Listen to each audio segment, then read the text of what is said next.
मिट्टी खड़े खड़े दिख रहे अंदर वाली ने सिम मार दिए झटकाटे अंदर वाली ने सिम मार दी है ले बाहर वाली मार देते हैं और हमारे सही ना हो अभी लाजी कहीं लगे जा तब सही हो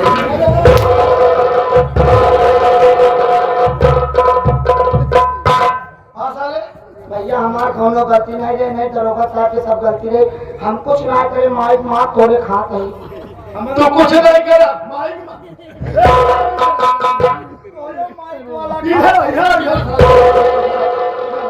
हमने माई वाला माइक मार खाते याद नहीं करे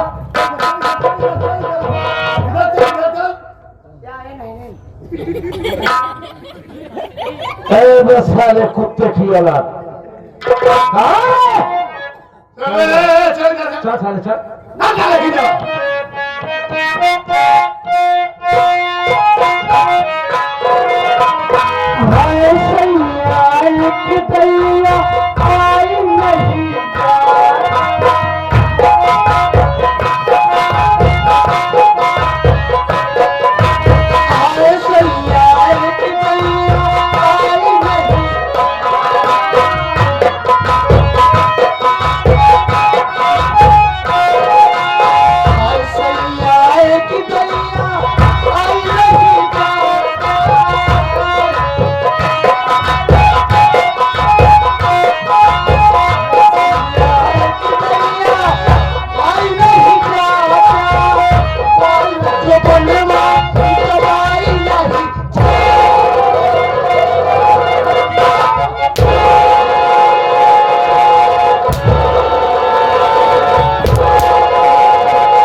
और कुछ ही है सारे एकरे अलावा हिजड़ा ही था गया बचने के लिए सारे आज मर गई कहाँ गई उस दिन में बोला था कि तेरा पाला किसी मर्द से पड़ेगा किसी खुखार इंसान से पड़ेगा तब तू अपनी वर्दी की कीमत समझेगा हराम खोर तेरी वजह से हमारी दुनिया उजड़ गई तेरी वजह से मेरी भाभी माँ की इज्जत लूटी गई तेरी वजह से हमारे मासूम भतीजी को जान से मार दिया गया जितना बड़ा गुनहगार मंत्री मक्खनलाल नहीं है उससे बड़ा गुनहगार तो तू है हरामखोर मैं उस दिन तुझसे हाथ जोड़ के विनती कर रहा था कि सत्तर बाबू मुझे जाने दो कहीं हमारे घर में कोई अनहोनी ना हो जाए मैं आपसे हाथ जोड़ता हूँ पाँव पड़ता हूँ आपके क्या कह रहा था 50,000 रुपया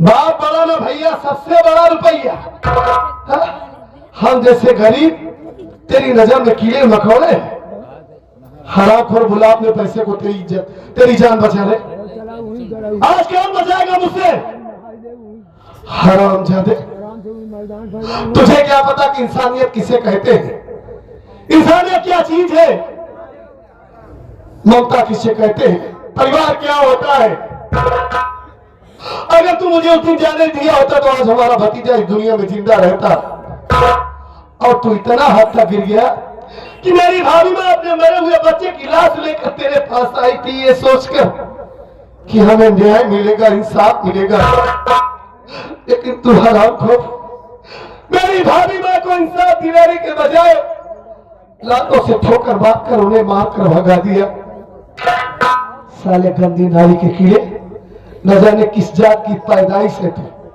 अरे जिस मां ने तुझे जन्म दिया होगा ना अगर वो ये सब कारनामा तेरा कहीं से देख रही होगी तो अपने कोख को कोस रही होगी कि मैंने किस शैतान को जन्म दे दिया अरे तू इतना हद तक ही गया कि उस मरे हुए मासूम बच्चे पर तुझे तरस नहीं आया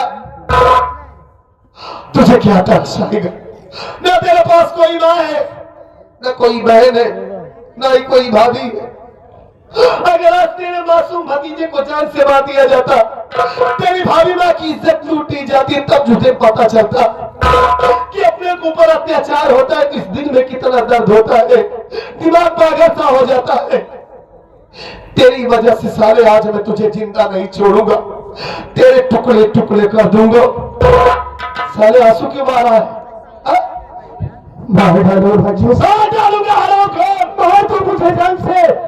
इस दुनिया में वास्तव में मुझे जीने का कोई अधिकार नहीं। मैंने कहा कि मैं तुझे उसी दिन कुत्ते की मौत मार दिया होता जिस दिन तूने मेरी भाभी माँ को गाली दिया था।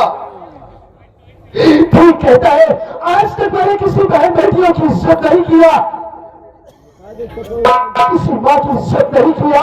मेरी वजह से ना जाने कितनी माँ बहन बेटियों का सिंदूर उतर गया होगा, ना जाने कितने बच्चे यतीम हो गए। मैं क्या जानू परिवार क्या होता है। अरे मैं तो ठहरा इस दुनिया में अनाथ। आज मालिक ने, ऊपर वाले मालिक ने मेरे पास भी कोई बहन कोई माँ कोई भाभी दिया होता कि तो मैं दूसरों की बहन बेटियों की कदर समझता। आज मुझे एहसास हुआ, आज मेरा जमीन जागा है कि वास्तव में इस दुनिया में पैसा ही सबसे बड़ी चीज नहीं होती है दोस्तों। इस दुनिया में जिसके पास परिवार नहीं वो एक लाश के समान इस दुनिया में। मेरा इस दुनिया में कोई नहीं। आज साथ मालिक ने इसलिए मुझे अनाथ रखा। अरे मुझे ऐसे इंसान को इस दुनिया में जीने का कोई अधिकार नहीं। उस मंत्री मक्खनलाल के कहने पर मैं आज तक काम करते रहा। उसने मेरी जिंदगी को नर्क बना दिया। वास्तव में इस दुनिया में जीने का कोई अधिकार नहीं है। अरे मैंने उस वर्दी की कीमत नहीं किया जिस वर्दी को भारत सरकार ने मुझे दिया था गरीब असहाय लोगों की मदद करने के लिए, इंसाफ दिलाने के लिए। मैंने तो अपने ही हाथों अपनी वर्दी को दागदार कर लिया राजेश। वास्तव में इस दुनिया में मुझे जीने का कोई अधिकार नहीं है। हरामखोर धनराज, आज तेरी आंखों के बहते हुए आंसू चीख चीख चेहरे गवाही दे रहे हैं कि तू सच बोल रहा है। हाँ धनराज, अगर वाकई आज तेरा ईमान जमीन जगह है ना तो एक नेक काम कर ले। बोल वो साला कुत्ते की औलाद मंत्री मक्खनलाल कहाँ उठता है, कहाँ रहता है, कहाँ आता है, कहाँ जाता है, तू सब कुछ जानता है। इस वक्त मेरी भाभी माँ कहाँ होगी? बोल। तूने उसे मेरी भाभी माँ को उस दिन मार कर भगा दिया था और मंत्री मक्खनलाल का ठिकाना कहाँ है? और एक बात सुन ले, होशियारी दिखाने की कोशिश मत करना। इस वक्त तुम्हारी भाभी अपने मरे हुए बच्चे को लेकर शमशान घाट जा रही है उसका कफन दफन करने के लिए। और एकमात्र तुम्हारी भाभी ही सबूत बची हुई है जो मंत्री मक्खनलाल को फांसी के तख्ते तक पहुंचा सकती है। उस सबूत को मिटाने के लिए तुम्हारी भाभी को जान से मारने के लिए मंत्री मक्खनलाल शमशान घाट जा रहा है। जल्दी करो राजेश, मेरे साथ चलो, कहीं ऐसा ना हो कि कोई अनर्थ हो जाए। होनी नहीं होगी, आज मंत्री मक्खनलाल के टुकड़े टुकड़े करूंगा।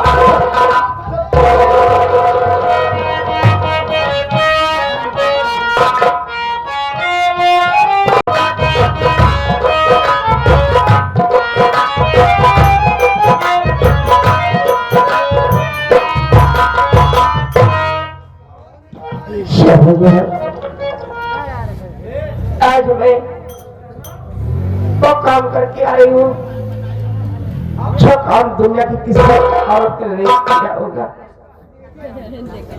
अपने ही हाथों से, अपने ही हाथों से अपने औलाद को दफना करा रही हूँ। ऐसा दिन देखने से पहले हमारी बात क्यों नहीं हो गई? बिल्कुल तेरी मौत होगी और इसी वक्त होगी। अगर हम तुझे जिंदा छोड़ देते हैं तो सबूत तो बाकी ही रहेगा। सबूत बचा रहेगा, मुझे फांसी के तख्ते पर भी चढ़वा सकती है तो, इसलिए मैं तुझे जिंदा नहीं छोड़ूंगा। और इसी वक्त हम तुझे जान से मार देंगे और देखते हैं तुझे बचाने वाला कौन आता है। तेरा खेल खत्म हुआ हरामजादे, अब तो कुछ नहीं कह सकता।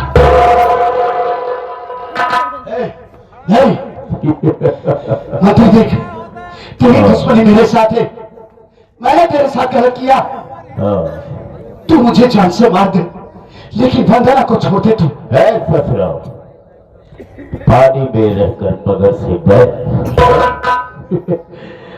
पर तो कुत्ता साले मेरे ही टुकड़ों पर पलने वाला हो।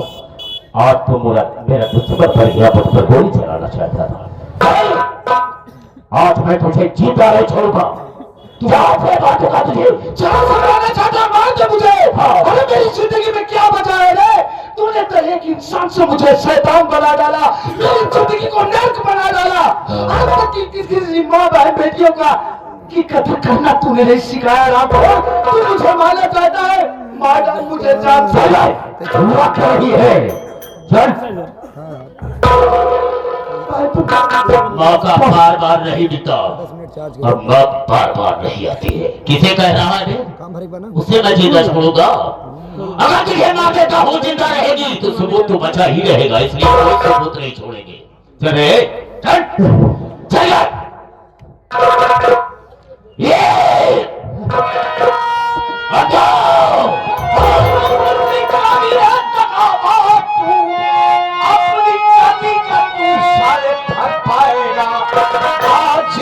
तुझे मैं छोड़ता नहीं, मेरे हाथों से मुड़ के कदम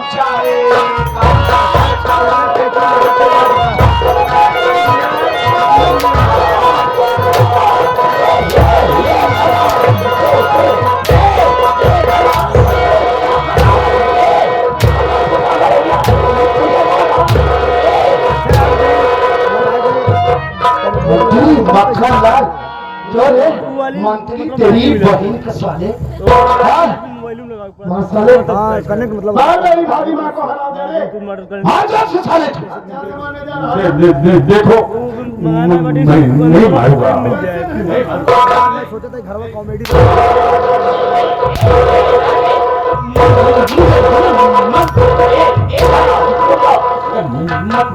बहुत भाषण की। तू क्या बोलना चाहता है? रंजीत लगा ना रंजीत देखो मैं तुझे हाथ जोड़ता हूँ।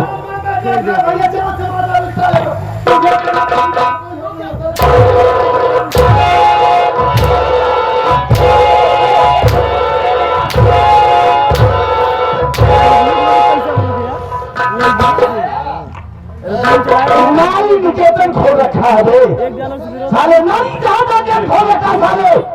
इस आदत तू अपना इज्जत से देखो मुझे जान से मत मारो तो क्या करो? ये प्रदेश छोड़ के प्रदेश में चला भी जाएगा साले। नारी निकेतन खोलेगा और वहाँ भी साले ये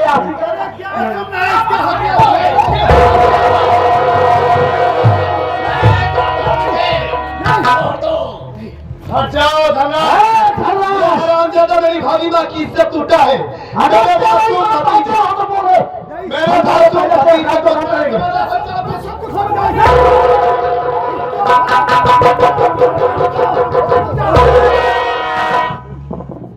देखो रंजीत और राजेश दोनों कानून अपने हाथ में मत लो। तो कानून क्या है?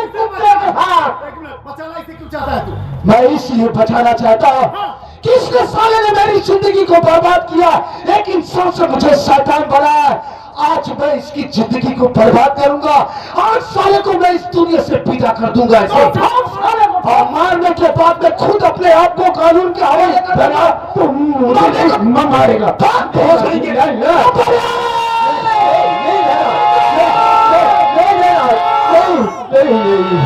देखो मुझे कोई नहीं बात नहीं तेरी बात मुझे छोड़ साला। उस दिन जीजा मारने पर तैयार नहीं था ना, आज बहनोई मानेगा कि नहीं?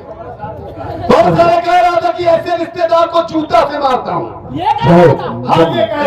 मैं मर जाऊं लेकिन मैं तुझे अपना रिश्तेदार नहीं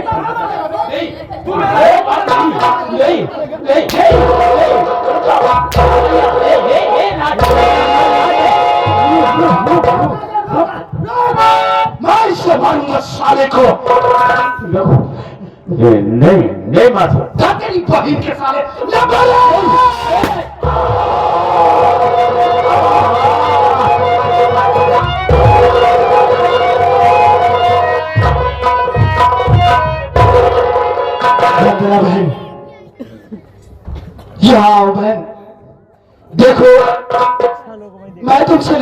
जाकर बातें नहीं कर सकता हूँ, चलो बस भाई, क्योंकि मैं बहुत बुरा इंसान हूँ। चलो तीन जाता है, चलो रात देखो बहन, मैं तुम्हारा बीता हुआ कल तो वापस नहीं कर सकता, ज्यादा नहीं है। तुम्हारे मरे हुए बच्चे को वापस नहीं कर सकता, हाँ लेकिन आज तुम्हारे बच्चे के कातिल को मैं इस दुनिया से मिटा दिया हूँ और मैं खुद जा रहा हूँ, अपने आप को कानून के हवाले कर दूंगा। रो नहीं बहन, क्या करोगे? मालिक जिसकी किस्मत में जितना लिखा रहता है उतना ही होता है बहन। जा रहा हूँ, लेकिन मैं तुमसे वादा कर रहा हूँ, अगर मालिक ने चाहा, अगर मैं जेल से छूट कर बाहर आया तो मैं तेरे ही हाथों अपनी कलाई में राखी बंधवाऊंगा बहन। हो सके तो अपने इस नालायक भाई धनराज को माफ कर देगा बहन। रात भर से जाता है। मैं इंसान से शैतान बन चुका था, मुझे क्या मालूम इंसानियत क्या चीज होती है। हो सके तो मुझे माफ कर देना बहन। देखा स्पीड खोला ही कहाँ से खुली? आज आपने इस अभागन को अपनी बहन बना के अपने सारे पापों को धो दिया। रंजीत भाई, अब मैं यहाँ से जा रहा हूँ, जिंदगी सलामत रही तो जेल से अगर बाहर आया भाई तो एक बार तुम लोगों के चरण छूकर अपने पापों को धुलना चाहूंगा। हे धनराज, शौक से जा, तू अपने आप को सरेंडर कर। मालिक ने चाहा तो हम तुम्हें बाइज्जत बड़ी करा के छुड़ाएंगे। हाँ, हमारी बहू शहर के टॉप ड्राइवरों में से एक है, बहुत जल्द। और जिस दिन तू जेल से छूट कर आएगा ना, हम दोनों भाइयों के घर का दरवाजा तेरे लिए खोल देगा। भैया गाड़ी जाती है, जेकर जाए के हो जाओ।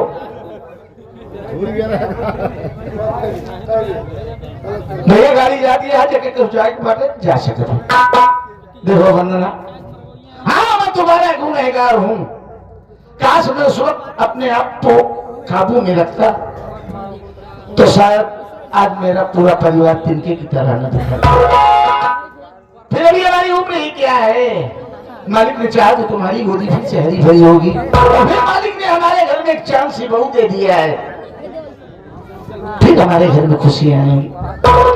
चिंता मत करो। ए राजेश, अपने भाभी को समझा लेके आ।